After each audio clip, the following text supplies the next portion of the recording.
Sahabat Shalom, saudara. Bapak Yahweh memberkati saudara. Pada pagi ini saya akan menyampaikan satu materi, judulnya sakit. Kita baca dulu ayatnya di dalam Yesaya 38 ayat 1. Demikian bunyinya. Pada hari-hari itu Hizkia menjadi sakit hampir mati, dan Nabi Yesaya anak Amos datang kepadanya dan berkata kepadanya, beginilah Yahweh berfirman, sampaikanlah pesan kepada seisi rumahmu, karena engkau akan mati dan tidak akan hidup lagi. Nah, ini bicara tentang penyakit saudara. Semua pasti pernah mengalami sakit, ya, baik sakit berat maupun ringan, kecelakaan atau sakit. Ya, kalau kecelakaan itu biasanya karena pekerjaan bisa, karena naik mobil juga bisa. Ya, kalau bekerja berarti keselamatan kerjanya kurang baik. Ya, saya ingin menanggapi. Kebanyakan orang seringkali menghakimi orang sakit. Padahal namanya sakit itu sangat banyak sekali. Ya, ada yang penyebabnya itu macam-macam ya. Saya akan tunjukkan penyebabnya sehingga kita tidak saling menghakimi. Yang pertama yaitu penyebab dosa. Dosa juga bisa bikin sakit saudara. Coba saudara lihat, orang yang sering pergi ke pelacuran bisa sakit. Saya pernah punya teman, saya nggak sebut namanya saudara, teman saya itu kalau kencing dia kencing nanas, ya. Dan ternyata setelah cek dia kena gonorrhea. Ya, dan itu berarti penyakit kelamin. Ya, itu adalah akibat dari dosa. Ya. Nah, itu sebabnya kita sebagai orang harus hati-hati. Ya. Sekarang juga ada AIDS. Ya, AIDS kemudian namanya itu Ebola, virus Ebola. Saya dengar katanya virus Ebola itu bisa terjadi karena hubungan seksual antara manusia dengan binatang. Kemudian kita melihat yang kedua yaitu diuji. Jadi orang sakit itu bisa karena diuji atau peringatan dari Tuhan. Tapi kita sering menghakimi seperti sahabat-sahabatnya Ayub. Ya, atau Iyob. Kita baca ayatnya saudara di dalam kitab Iyob pasal 22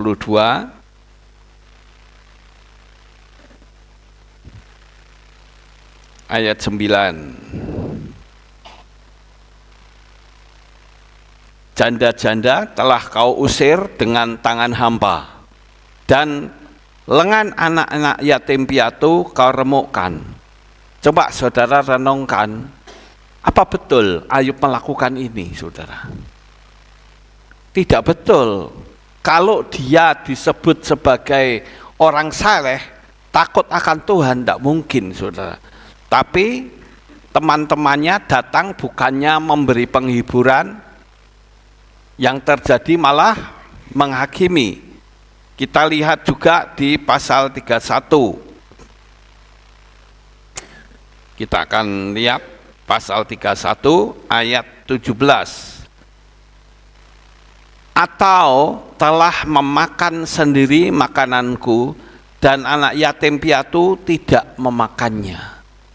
Jadi Iyob ini pernah dituduh oleh sahabat-sahabatnya sebagai orang yang tidak bijaksana, orang yang kejam. Orang yang kejam itu pasti sakit, kata murid-murid, orang-orang teman-temannya. Padahal kalau kita lihat Iyob itu dari predikatnya, mustahil dia melakukan itu, saudara. Ya, jadi kita harus tahu bahwa penyebab sakit itu banyak sekali yang tidak perlu kita menghakimi, saudara. Bisa juga karena peperangan roh. Saya melihat peperangan roh yang seringkali orang Kristen lakukan itu hanya tengking menengking, padahal bukan itu, saudara, bukan seperti itu, ya. Tapi banyak hal kita nanti akan melihat, atau sekali waktu saya akan memberitahu bagaimana peperangan roh yang sebenarnya. Kemudian karena magic, orang bisa sakit karena magic. Biasanya tidak dideteksi dan dokter menyatakan tidak sakit. Saya sering menemukan orang-orang seperti ini, saudara. Kok tiba-tiba perutnya ada pakunya? Masa orang mau makan paku? Kan nggak mungkin, saudara. Maka kalau dideteksi oleh dokter, mesti kalau nggak aneh-aneh, ya nggak ada penyakitnya. Ada orang yang dideteksi dokter karena nggak sakit ini orangnya. Jadi jangan lalu kita segera menghakimi bahwa orang itu pasti sakit. Oh, karena dosa. Oh tidak, saudara. Macam-macam. Bisa karena disantet. Saya juga pernah mendoakan orang waktu disantet, ya. Waktu saya doakan dia muntah. Muntahnya itu keluar rambutnya. Masa orang mau makan rambut kan tidak mungkin, saudara. Keluar rambutnya, keluar pakunya, keluar jarumnya. Cuman jarumnya sudah pada nekuk ini, kalau enggak mesti nyengkal di sini, ya. Tapi kenyataannya dia bisa keluar, saudara. Jadi yang ada urusannya dengan kuasa kegelapan itu biasanya tidak bisa dideteksi. Kemudian karena apa? Kebodohan, saudara. Sudah tahu merokok itu merusak tubuh, tetap saja merokok. Itu kan kebodohan namanya. Ya. Sudah tahu minum alkohol itu adalah akan jadi sakit, ya. Malah sakit. Ada juga yang menerima vaksin. Ya. Sekarang banyak sekali orang-orang yang menerima vaksin itu sakit, saudara. Ya, banyak sekali.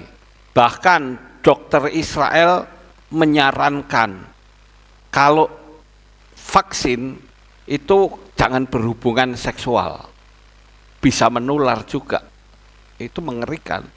Usahakan untuk kalau mendapatkan pasangan hidup yang belum divaksin.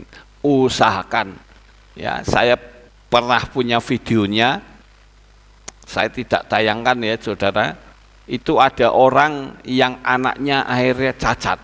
Ya, saya berharap omongan saya ini tidak di-take down, ya, videonya. Sebetulnya manusia itu tidak membutuhkan vaksin, saudara. Yang membutuhkan itu binatang. Karena binatang itu rentan sekali dengan virus, ya. Saya sering jadikan anak nyobet, ya, untuk contoh bahwa vaksin itu sangat berbahaya sekali. Tapi faktanya ada yang tidak kena vaksin dari sejak lahir sampai besar, faktanya tidak sakit. Nah, ini kan sesuatu yang luar biasa, ya. Saya berharap saudara bisa paham bahwa penyakit yang sangat parah itu bukan saja karena kebodohan, saudara. Ada zat kimia yang namanya acrolein. Acrolein itu ada di rokok, ya, yang akan menghambat kolesterol baik atau HDL, menghambat kandungan lemak. Nah, ini juga bisa membuat manusia sakit. Oleh sebab itu, kalau saudara yang masih merokok, ya berusahalah untuk menghilangkan, ya, mungkin teko sedikit atau bisa menggunakan permen, ya.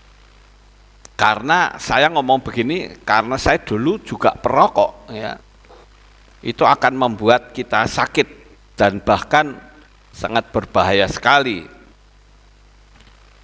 Kemudian kita melihat tentang sakit, yaitu melalui pikiran, khawatir, takut, was-was, ragu-ragu, atau dendam, kesedihan, kemarahan, atau dengar berita yang mengejutkan. Itu juga bisa membuat orang sakit, saudara.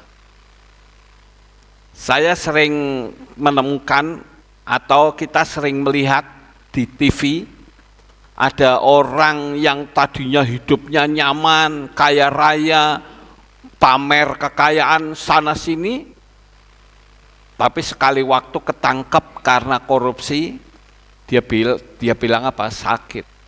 Mungkin kita langsung menghakimi, saudara. Wah, pura-pura. Itu tidak pura-pura. Saya yakin dia syok, dia terkejut sekali. Dia sudah membayangkan akan berapa lama di dalam penjara. Bisa saja 10 tahun, bisa 20 tahun, atau dihukum mati. Nah, ini membuat orang menjadi sakit, ya, karena kesedihan, karena dengar berita yang mengejutkan. Jangankan kok kita sudah ditangkap, baru mendengar kita sedang dibidik saja, udah ketakutan luar biasa, saudara. Ya, karena tidak bisa membayangkan bagaimana mengerikannya kalau kita sampai masuk di dalam penjara. Apalagi seorang koruptor. Itu maling-maling pasti marah sekali, ya, karena uang seharusnya mengalir ke rakyat, tetapi mengalir kepada dirinya sendiri. Jadi seperti itu. Juga dendam, saudara. Ada banyak orang yang katanya sudah percaya, tapi masih punya rasa dendam. Dendam itu bisa bikin sakit, ya. Kemudian was-was atau ragu-ragu atau takut atau khawatir tentang hari esok, khawatir tentang apa yang harus saya makan dan minum, khawatir kehidupannya sehingga menjadi sakit. Kemudian kemarahan ini juga bisa membuat sakit. Coba saudara lihat, orang yang tiap hari isinya marah-marah terus, pasti akan mudah sakit, ya. Rentan sekali kena penyakit, saudara. Kemudian ketidakharmonisan dalam rumah tangga, atau tidak rukun dengan orang lain, itu juga bisa bikin sakit. Atau berada di lingkungan atau yang tidak satu roh. Coba kira-kira kalau saudara ditangkap kemudian diasingkan di sebuah pulau yang kosong, yang isinya banyak sekali binatang-binatangnya, mungkin kita akan mikir, saudara, ya, nggak sesuai dengan keinginannya. Atau kita tinggal satu rumah saja dengan orang yang tidak satu roh, pasti inginnya bertengkar, saudara, karena tidak satu roh dan bisa menjadi sakit, ya, dengan orang yang tidak sesuai. Biasanya sakitnya itu sakit dalam. Itu setelah saya selidiki dari banyak sekali kasus-kasus yang saya dapatkan, ternyata banyak yang sakit karena menderita, ya, bisa terkena kanker. Kemudian bisa juga karena rindu orang yang dikasihinya, Saudara lihat anak kecil, kalau dia sakit, karena apa? Dia rindu. Ya. Di dalam kitab 2 Samuel pasal 13 ayat 2 dikatakan, dan Amnon menderita, bahkan menjadi sakit karena Tamar, saudaranya. Sebab dia seorang perawan dan itu sulit di mata Amnon untuk berbuat sesuatu kepadanya. Jadi apa yang dikatakan penyakit rindu, itu orang bisa sakit, saudara. Saya ingat waktu Afram, ya, justru saya masih ke Muncar, itu kalau saya rindu dengan dia, seringkali saya sakit. Ya, ingin ketemu, enggak bisa ketemu, saudara. Akhirnya sakit. Atau dimarahi orang yang dicintainya, itu juga bisa sakit. Diancam untuk masuk penjara atau hukuman berat lainnya, itu juga bisa menjadi sakit. Jadi sakit itu tidak harus karena dosa. Dijadikan bahan pembicaraan orang lain juga bisa menjadi sakit, ya. Apalagi seorang gembala, seorang pendeta itu sangat rentan buat omongan orang, saudara.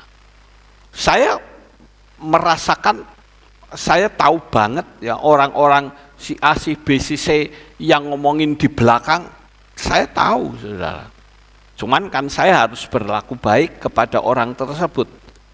Mungkin orang bingung, loh Pak Lukas kok bisa tahu? Ada banyak dinding-dinding yang berbicara kepada saya, ya. Makanya waktu pertama kali saya bertobat, kalau saya melihat manusia, mustahil, saudara.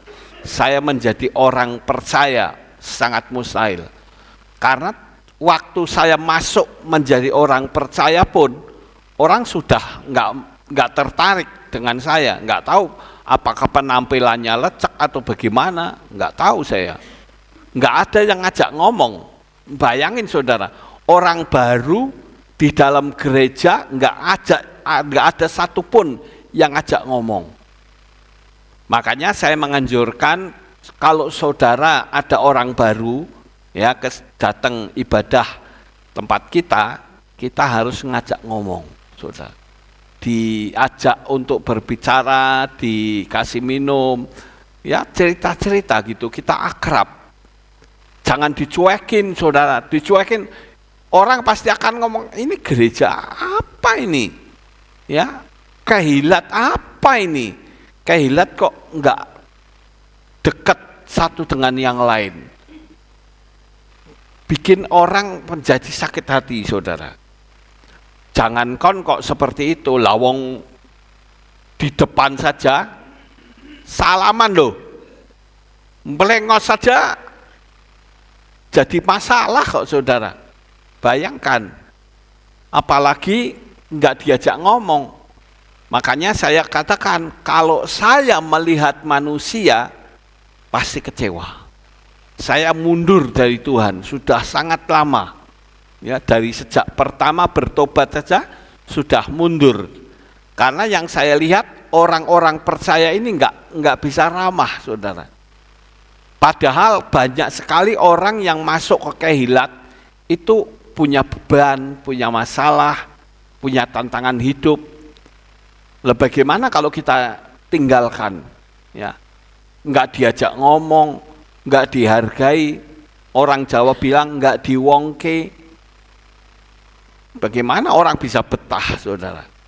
Kalau kita mertamu saja, saya mertamu di rumah saudara, kemudian saudara punya kesibukan sendiri, ya tinggal pulang mesti. Ya habis saya duduk buat apa? Kan nggak ada artinya. Atau saudara mertamu di tempat saya, tak tinggal kesibukan sendiri, ya mesti nggak betah.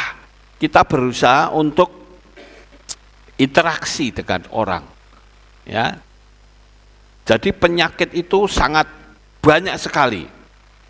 Kemudian jatuh dari atap atau pohon atau berkelahi karena sakit tua, kurang olahraga, dan tidak menjaga hati, itu juga bisa sakit, saudara. Ya. Karena kita sebagai manusia itu mudah sekali atau rentan karena kena sakit. Jadi melalui materi ini, saudara tidak lagi menghakimi orang. Nek dosa ki mesti rekoso, enggak bisa begitu, saudara.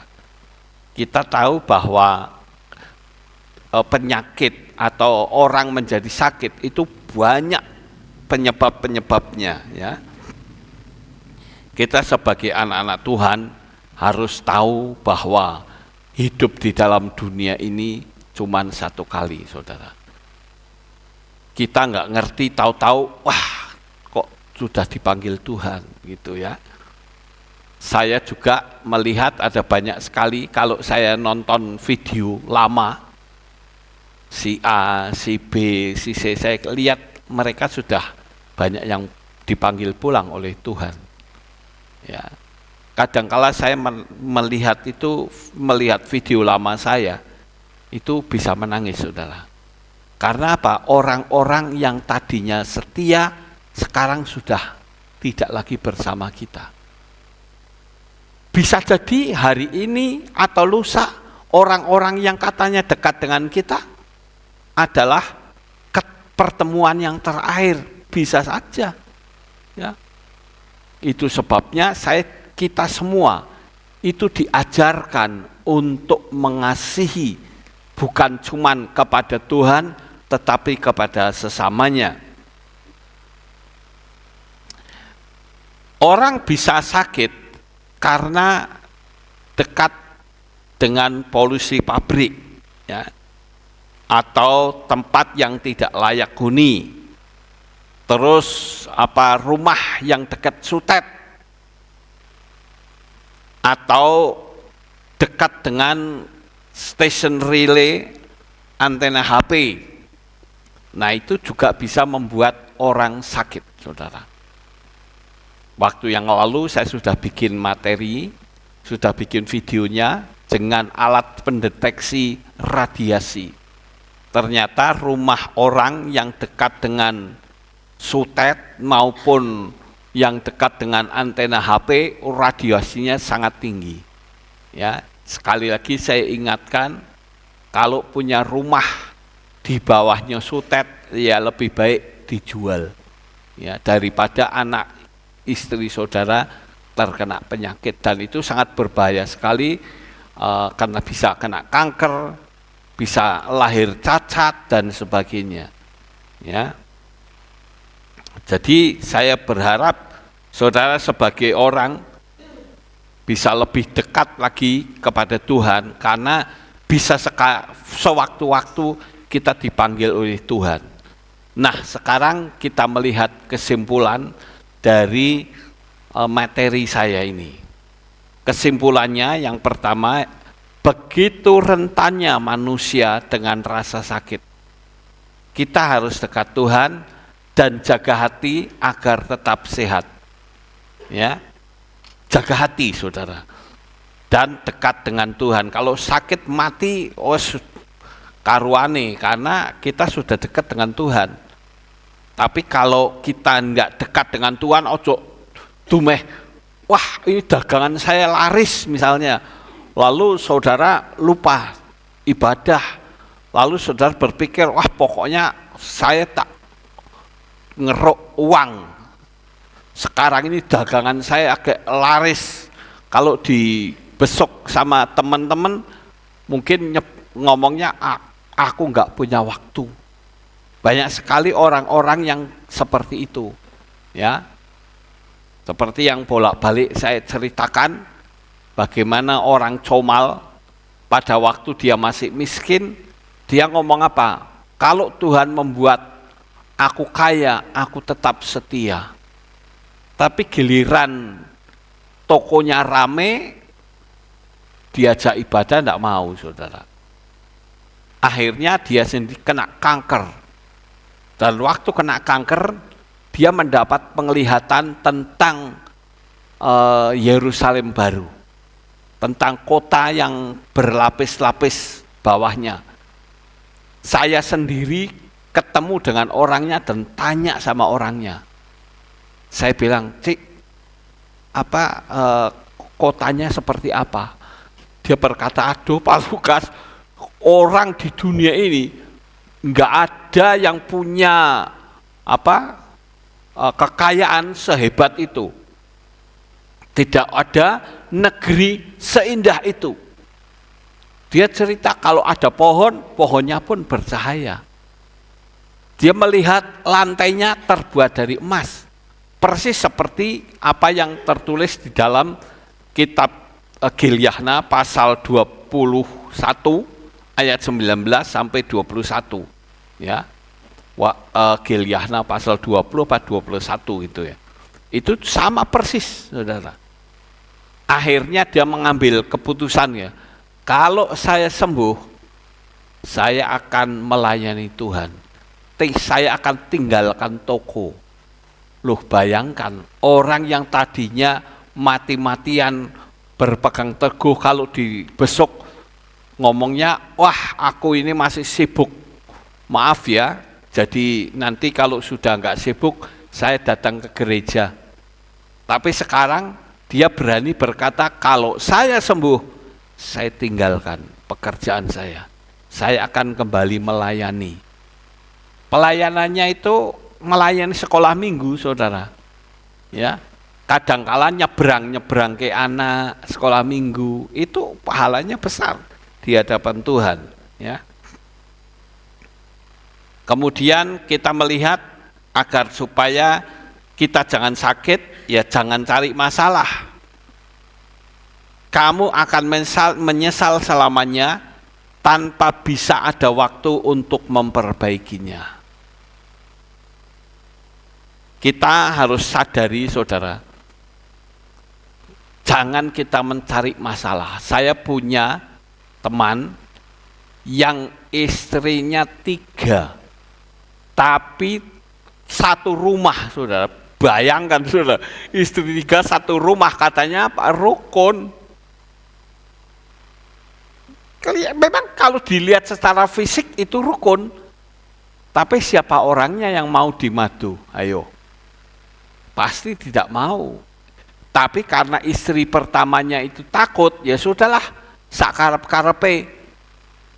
Dan waktu dia meninggal karena kanker, ya, karena ngendem hati, Saudara, dia meninggal. Akhirnya sang suami bilang, aduh, kalau tahu begini istri saya akan tetap satu. Karena saya tidak mengira kalau istri saya itu sakit hati. Sakit hati tapi dipendem terus, itu berbahaya, Saudara. Begitu juga dengan jemaat, kalau dia sakit hati dan dipendam terus, akan sangat berbahaya. Ya. Yang selanjutnya, berkumpullah dengan orang yang satu roh dan berusaha menyenangkan hati orang lain. Menyenangkan hati orang lain. Ya, kalau kita bisa menyukakan hati orang lain, itu sudah memenuhi hukum Yeshua HaMashiach. Sudah memenuhi kriteria Torah. Karena Torah menyuruh kita untuk kita menyukai atau mengasihi orang lain sama seperti diri kita sendiri. Ya. Kasihilah Yahweh Elohemu dengan segenap hatimu, dengan segenap akal budimu, dan dengan segenap kekuatanmu. Setelah itu ternyata tidak berhenti, Saudara. Di sana dikatakan, dan kasihilah orang lain sama seperti mengasihi diri sendiri. Ya. Kasihilah Tuhan melebihi segalanya, pasti kamu tidak kecewa. Ya. Kalau kita mengasihi, kasihilah Yahweh Elohim kita yang ajaib. Karena kita tahu Dia tidak pernah mengecewakan kita. Mau seperti apapun kesulitan, percayalah, Tuhan tidak pernah mengecewakan kita. Ya, jadi jangan mudah menghakimi kalau tidak tahu pasti penyakitnya. Ya, oleh karena itu bisa saja kehidupan yang ngaco, ya seperti saya ini kan hidupnya ngaco, saudara. Kadangkala jam 2 baru tidur. Tapi sekarang saya kalau tidur jam 10 berusaha untuk tidur, saudara. Tapi kalau enggak, ya akhirnya akan berakibat fatal. Ya, oleh karena itu saya berharap saudara bisa jaga hati, jaga kesehatan, agar supaya saudara bisa rapture dengan keadaan tubuh yang sehat. Ya, itulah keinginan, kerinduan saya untuk saudara bisa lebih dekat kepada Bapa Yahweh. Ya, amin buat firman Tuhan. Sukses besar untuk saudara. Haleluya. Kita tunduk kepala, kita akan berdoa. Kami mengucapkan syukur dan terima kasih kepadamu ya Bapa.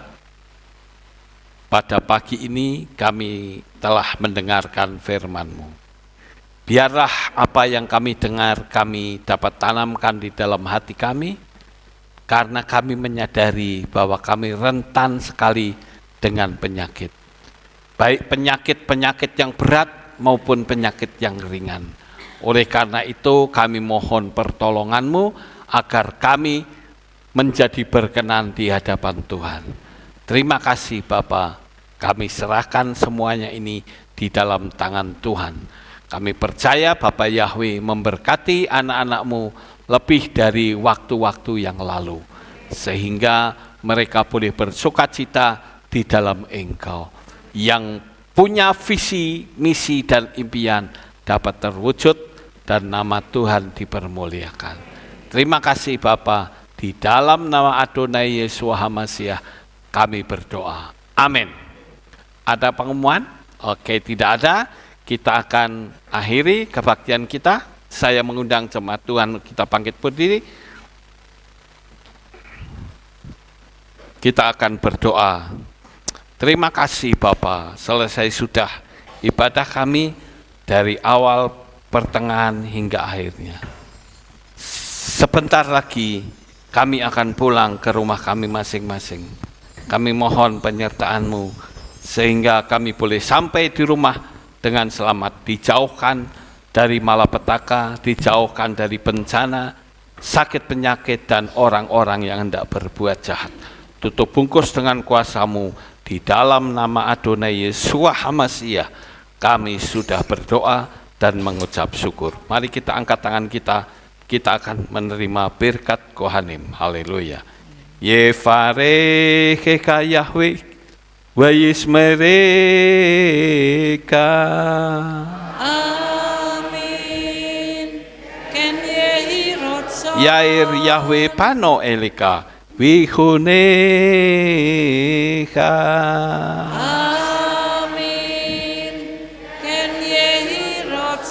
Isa Yahweh Panau Elika Weyashem Lecha Shalom.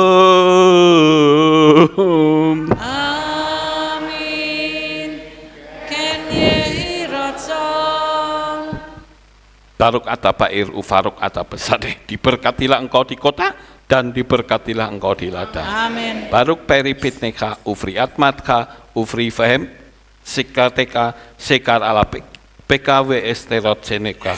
Diberkatilah buah kandunganmu, diberkatilah hasil bumimu, hasil ternakmu, anak lembumu, dan anak-anak dombamu. Amin. Baruk tanah kaum sarteka, diberkatilah bakulmu dan tempat adonanmu. Amin. Baruk atapoboika, ufaruk atapetseteka, diberkatilah engkau pada waktu masuk, dan diberkatilah engkau pada waktu keluar. Amin. Baruk ata Yahweh Eloheinu meleka olam, besem Yeshua HaMasiah, waruah kodes kile olam faed. Haleluya. Amin.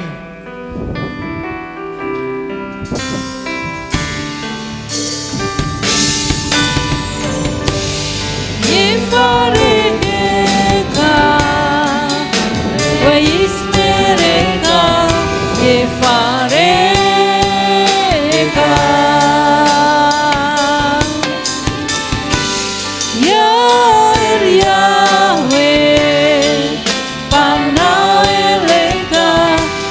wikuneka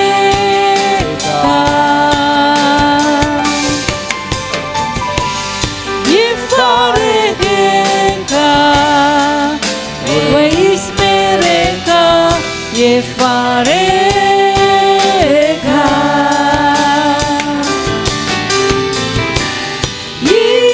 Yisayawe Panaweleka Wikuneka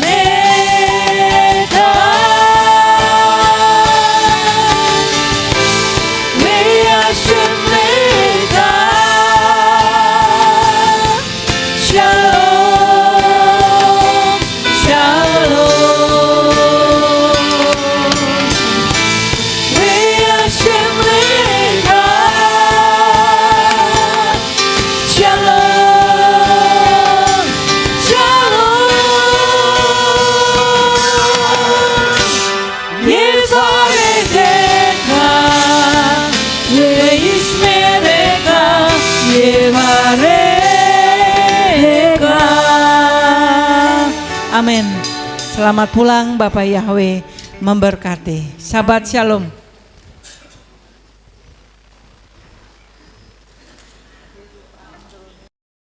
Atas kehadiran Bapak Ibu Saudara sekalian dalam ibadah bersama kami di